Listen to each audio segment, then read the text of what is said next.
next fly is really interesting, especially for a guy like me. You guys will all make fun of me because of it. You'll all make fun of me because of this fly. Because that's a good fly.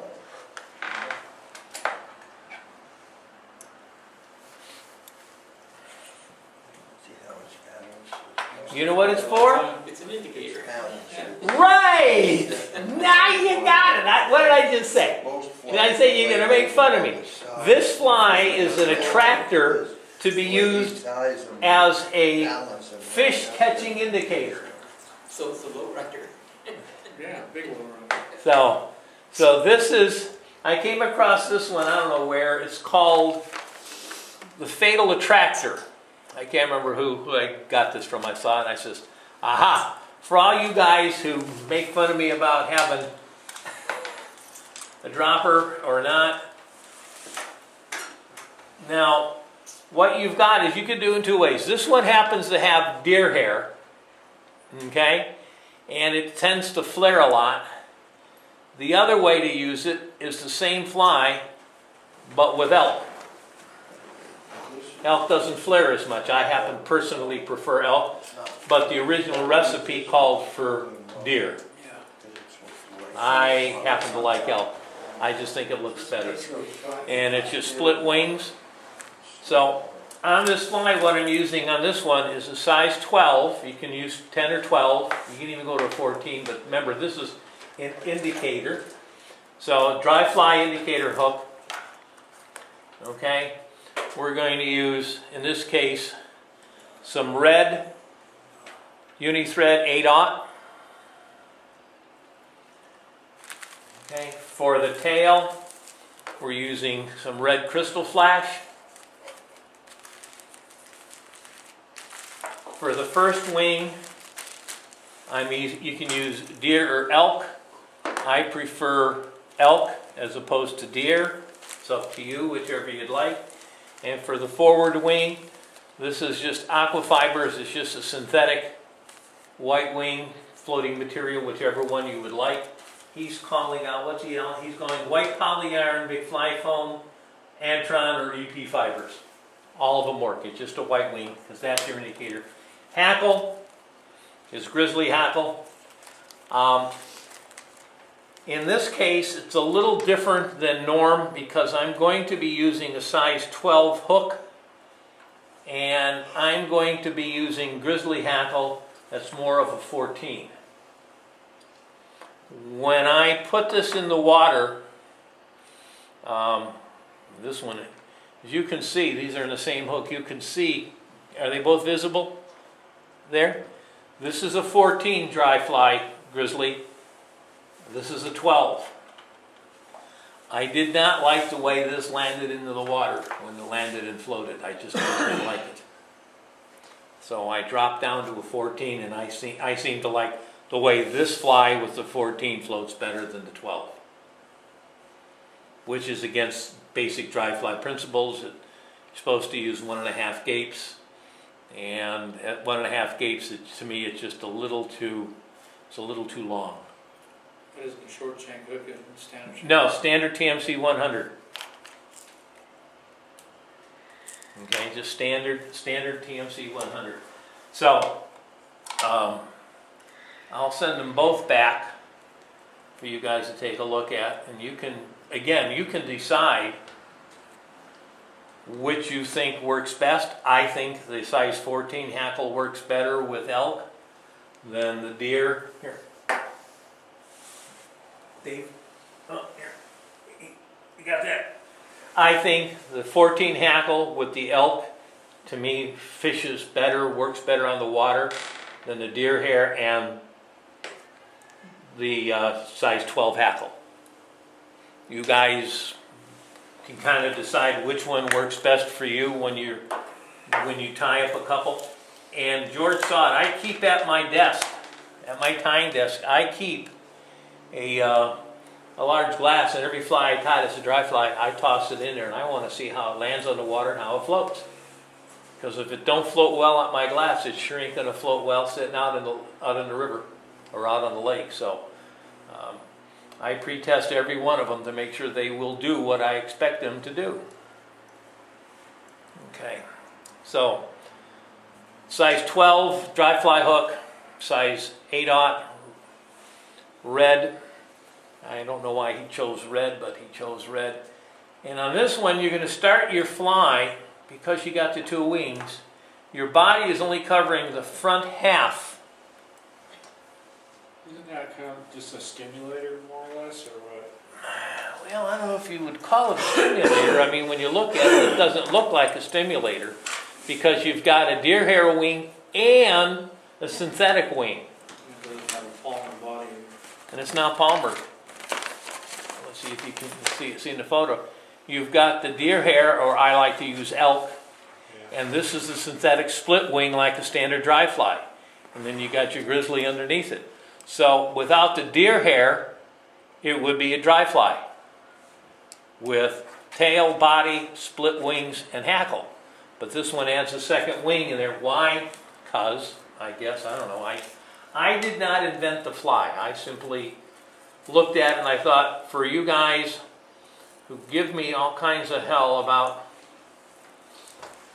my bobber, non-bobber fishing, I figured this is a good thing to do with you guys, so you can have something that would satisfy both you and me, because I don't mind fishing hopper droppers, I just don't like fishing bobbers. So for the tail, it's just crystal flash. In the photo he shows 5. I don't think the fish care if it's 4 or 5 personally. I think it works just as well with 4 fibers as a tail as it does with 5 fibers for the tail. So I'm going to tie in just 4, which is looped crystal flash. And this does not have to be touching turns, because you're just tying down the tail. You're going to be dubbing right over it. Length of the tail. One of the things that I've noticed when everybody's trying to sit there and tie something to shank length, you know the easiest way to make this shank length? Watch. Hold it over. Guess where the shank length is? Let me see. Is that shank length right there? Sure is. I didn't have to use another tool, another guess. I've already got the shank length sitting right there. Why don't I use it? It's right there for me. I don't have to go looking for it. Okay? The body is a dubbed, and this one is ice dubbing, and you can use any color of ice dubbing. He calls out caddis green, which this is, Hairline's ice dubbing. I don't think the color of the ice dubbing for the body makes a difference. I think if you're happy with a particular sparkle body, then that would be just a fine thing to use if you like it. If you don't like it, change colors.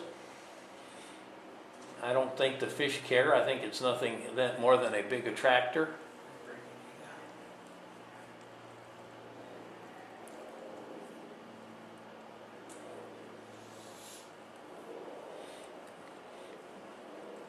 And the guy who was tying this, tapered the body. We had it thin at the back and fat at the front, and I'm beginning to wonder, what difference does that make? Can anybody give me an answer? I don't know why you would want to taper this body. Can anybody give me a reasonable answer? Seriously, I don't know why a taper would be better than a non-taper. Maybe because Like it's the a way nymph, like you looks. would on a nymph, maybe? I mean, that's what you're saying, building up a taper like that? Yep, he's building up a taper like this so that this is heavier here. And I don't know why you would do that. Maybe just, would it make it float a little higher, maybe? Well, this is ice dubbing. Ice dubbing doesn't float. It's not a float, so I don't. The bolt. I'm going to be using elk for my first wing. I cut off a chunk, and I'm going to want it to be about a gape. Not much thicker than that. You don't want too thick of a wing.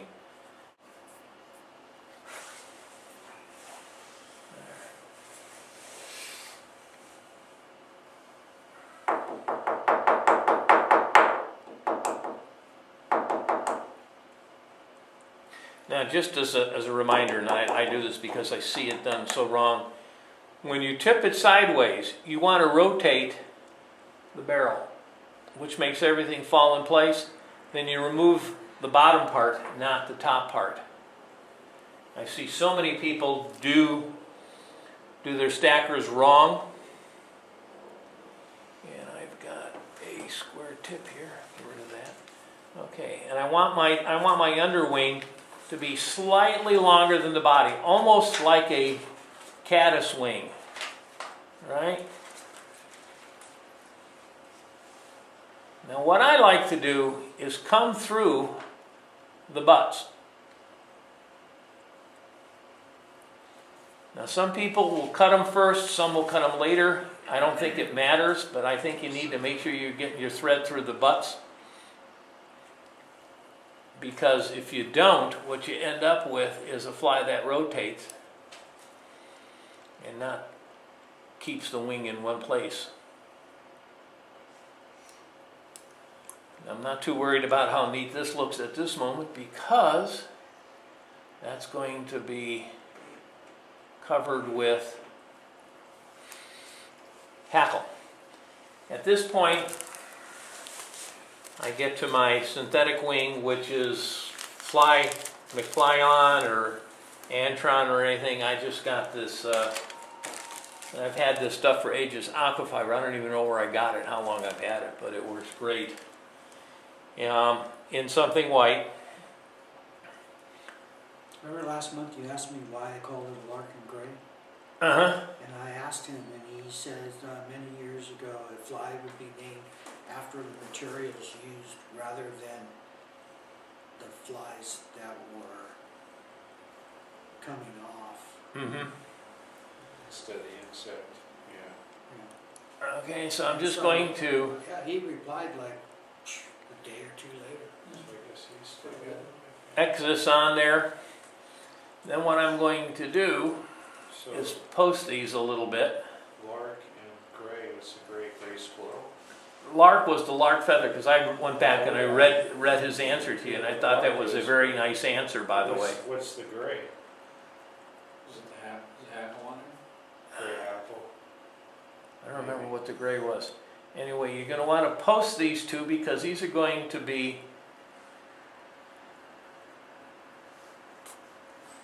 and I've got to cut some of this off because he's driving me nuts. I'm going to post these.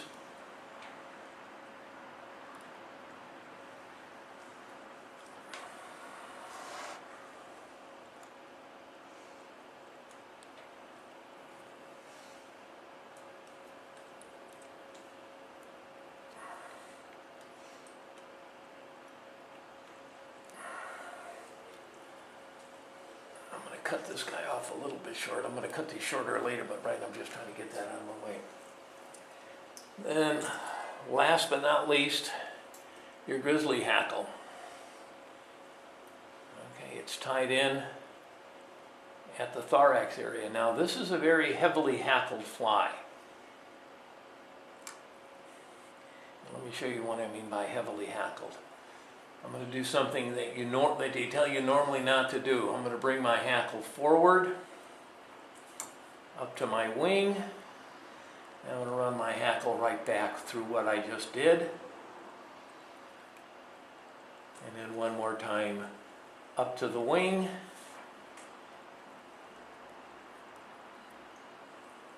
And a couple turns in front.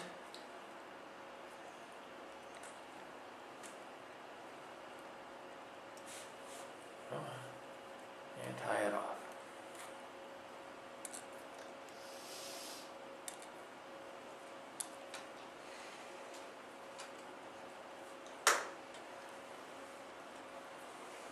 Clip the excess and whip finish.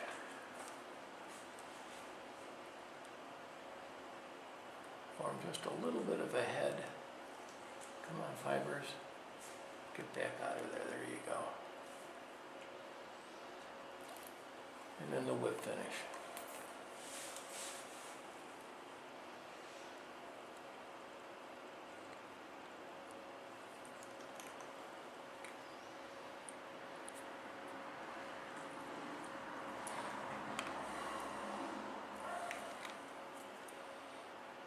thread. And now the last thing you can do is you're going to clip the standard mayfly wings, hold them straight up, and it's going to be slightly longer than the hackle itself. And there you go. Fatal Attractor. The reason for the synthetic wing, it's your attractor, it's your spot, it's what you can see. I'm presuming that between the hackle, between So you could even use a bright color for that. the hack, sure, you could use any color that you felt would be a better spot to see than white. He recommended white.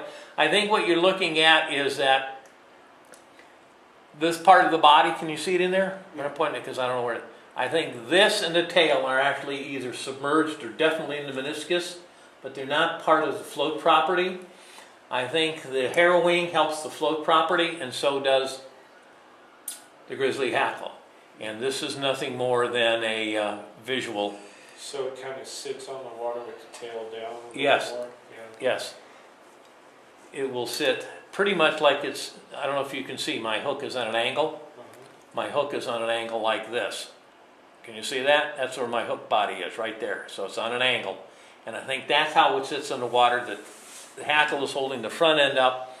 The back end of the hook is actually indenting the meniscus or broken the meniscus. I don't know which one.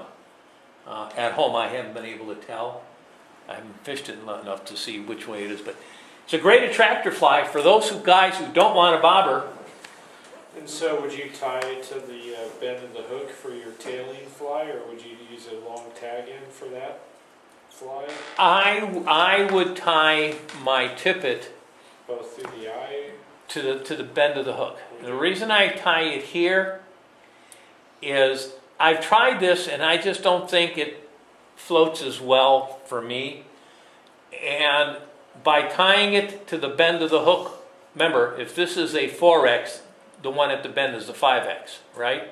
Should be one size smaller tippet size so that if anything breaks, it breaks before this. Right. Okay?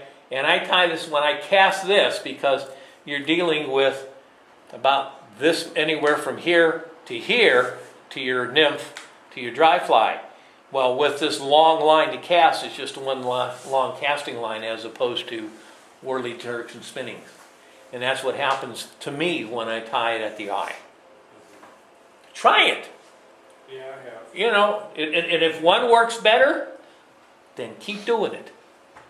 I just tell you what works for me, what doesn't work. Tying the longer tag in. Like I said, I found this one, when I saw this, I says, I know what I'm tying for all you naysayers. Dean doesn't like a bobber. I'll fish. The reason I like this, because if they take this, I can still hook them. If I fish a bobber, I can't hook them. You don't see too many of those fish swimming around with a bobber in their mouth. That's right, right. But they'll take another fly. So to me, the old hopper-dropper concept, two flies, a dry fly and a nymph, I have fished because that way I figure I can either get them on the nymph or the dry fly. A great hopper-dropper concept, I don't know if you guys have done this before, but you take a caddisfly nymph, a merger especially, and you tie it to the bend of an elk-haired caddis. Remember, elk-haired caddis has long hackle. The reason for that is it's supposed to sit on top of the water, skating on top. It wasn't meant to dead drift. So what you do is you cast it quarter down and then you sit there and you pull up and you drop it back, pull up and drop it. What's happening to my emerger? What's happening to my emerger when I'm doing it? The emerger is going like this and falling out, coming back up, just like a caddis emerger. And I'll tell you, the strike on that sucker, whoo, especially on the nymph, it is, I mean, because it's getting away, right? And they slash at that thing, and when you land the fish, you go, that's it? That's all it was? You know, you really thought when they hit you, it was a lot bigger fish. But it's a great way to fish your caddis, and not enough people fish it. They fish elk-haired caddis, and they did drift it, and it's better to do with an emerger down below, especially towards the evening when the caddis are starting to come off, because you got your emergers coming up. So they come up and they drop down, come up and then drop down. Boy, it's a great way to fish it. So you really...